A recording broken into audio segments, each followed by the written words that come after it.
Wah, Manoy, long time no see sa channel natin, no?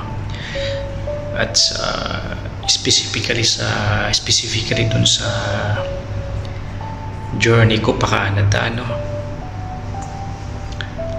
Sad to declare na inatras ko na siya.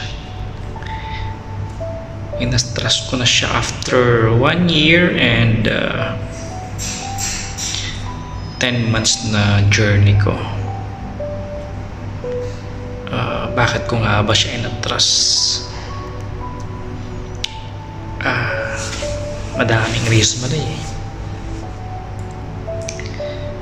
Masakit pero kailangan tanggapin na hindi siguro para sa akin.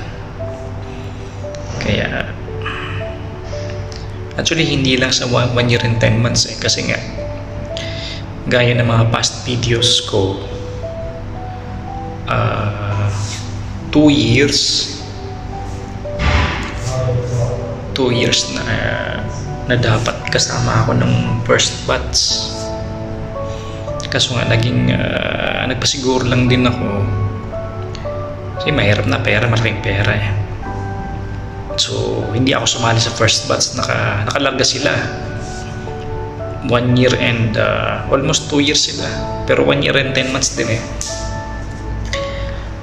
bago nakalarga yung mga kabatch ko sa first batch. And then nung malaman ko na lumipad sila at then nag-hire ka agad ng second batch, sa second batch ako sumali kasi nga nakita ko na yung proof na totoo o na legit siya.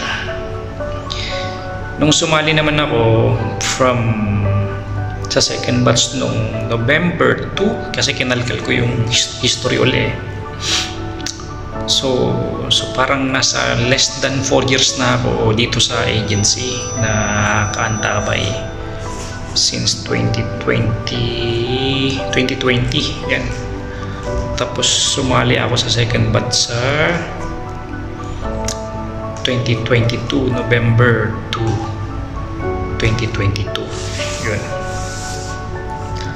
November 2 2022 ngayon ay September 8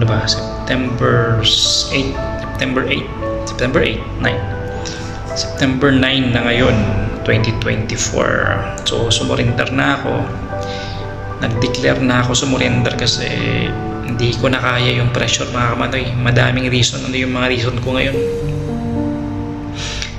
Ang reason ko dami ko pinagdaanan eh. Hindi ko na kinaya siguro yung pressure. Ito yung mga reason, mga kamanoy. Medyo magiging emotional siguro tayo ngayon. Nung sumali ako dito sa second batch, may yung naipon ko na indemnity, konting indemnity, inilaban ko. Siyempre kulang, dumiskarte ako ng mga iba pa.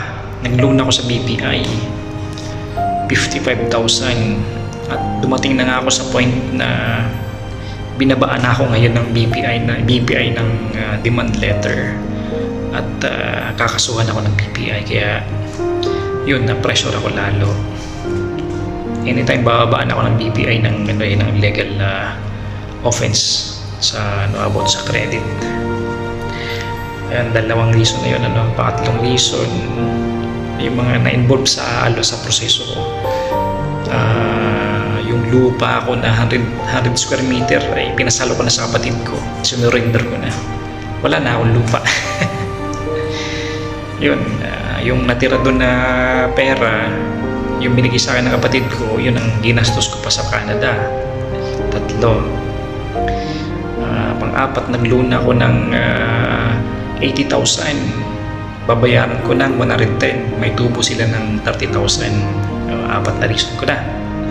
Ngayon binabayaran ko siya monthly. So may utang din ako sa kaibigan ko dito sa Kuwait. 200 KD, mga nasa 35,000. Sabihin natin 35,000, 5. Meron din ako Bombay, 6 na 20,000. 6 binabayaran ko monthly. Ano pa? yun, nasa 6 yung reason. Baga 6 yung reason na nag-trigger sa akin para sumuko. Ayun. 1 year and 10 months na ako naghihintay ngayon. 1 year and 10 months and 5 days to be exact. Di pa dumadating. Na-disappoint kasi ako kasi yung mga kilala ko dito, natapos lang ang kanilang journey within 9 months. 8 to 9 months nakalipad na sila. Wala na, nape-pressure na ako ng 6 na reason Baga mayroon akong monthly expenses para punuan yung 6 na reason na yun, lalo yung mga utang ko sa loans. Na-trigger na ako, hindi ko na kinakaya. Baga sa pang-araw-araw ng buhay mo, hindi nawawala sa utak mo yun yung lalo na yung mabayarin. Kaya kako, ang tagal-tagal na ng proseso ko, ito, nag-give up na ako. Tingnan natin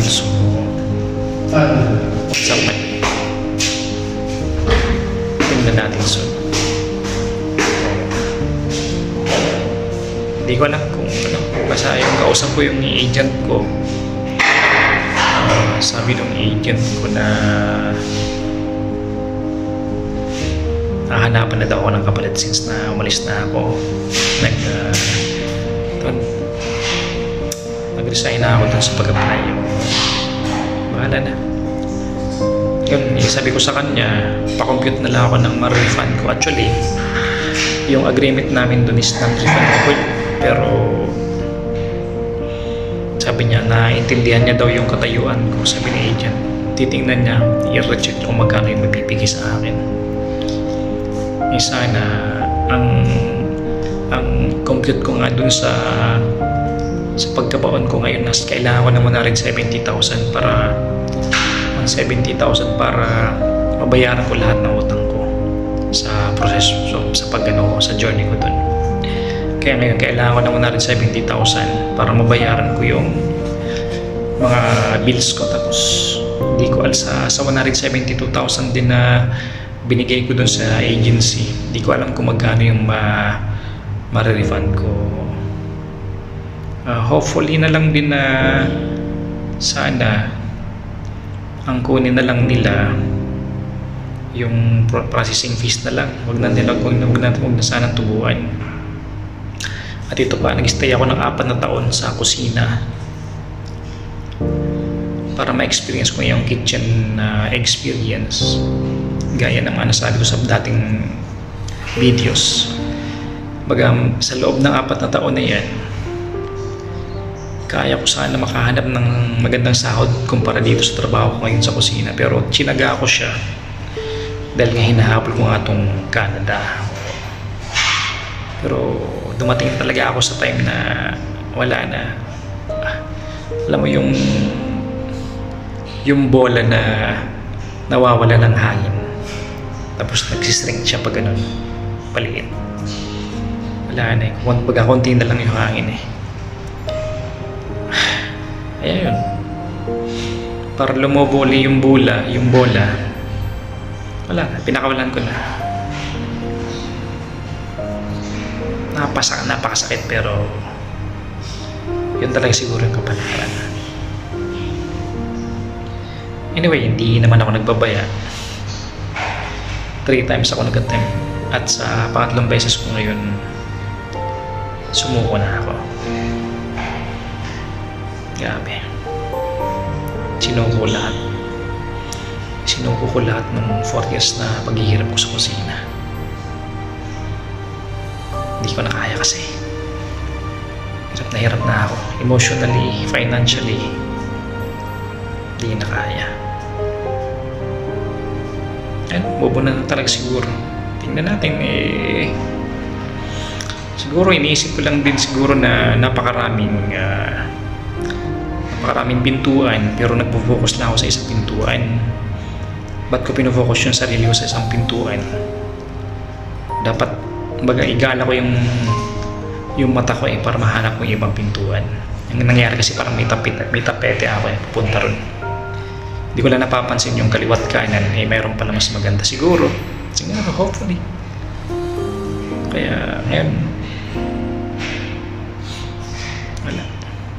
Ewan ko ba't ganun katagal, inabot na ganun katagal sa akin, kumpara doon sa mga kaibigan ko.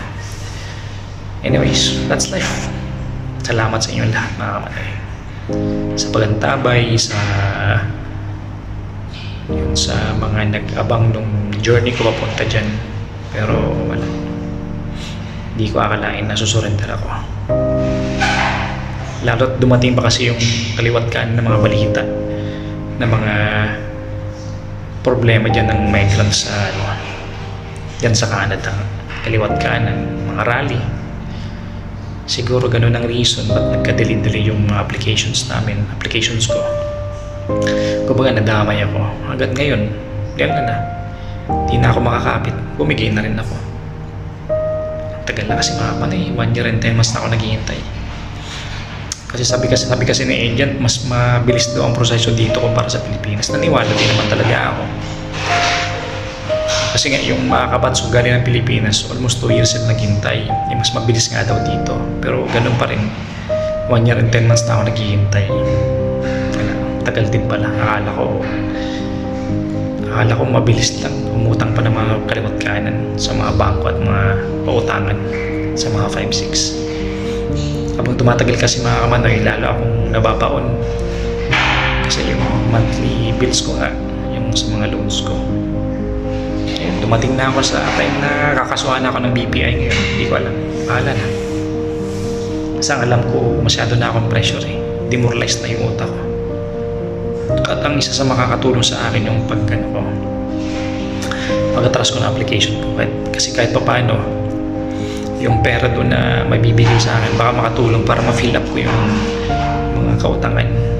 Yun na lang din yung inaasahan ko na sana. Wag na nila akong tubuan, yung agency ko na yun. At least, kahit may balances pa, luging-lugi na nga ako, nag-effort na ako ng 4 years, 2 years. Huwag na sana akong tubuan. Yun na lang. Baka man update ko na lang kayo susunod na. Thank you so much at masakit tanggapin pero kailangan magbubuhat. Let's go. Try ko na rin siguro sa ibang bansa magladon. Tingnan natin. Salamat sa lahat sa inyo, sa mga nag-antabay nung vlogs ko papunta ron. Pasensya na kayo, binigyo ko kayo. Maraming salamat sa inyo. Goodbye, Canada. Salamat. Siguro yung Canada flag ko doon wala na. Sunugin ko na siguro para makabubon ako. Hindi ko na lang siguro yung post kasi baka mabash ko eh. Thank you so much mga kapatid. Goodbye, Canada.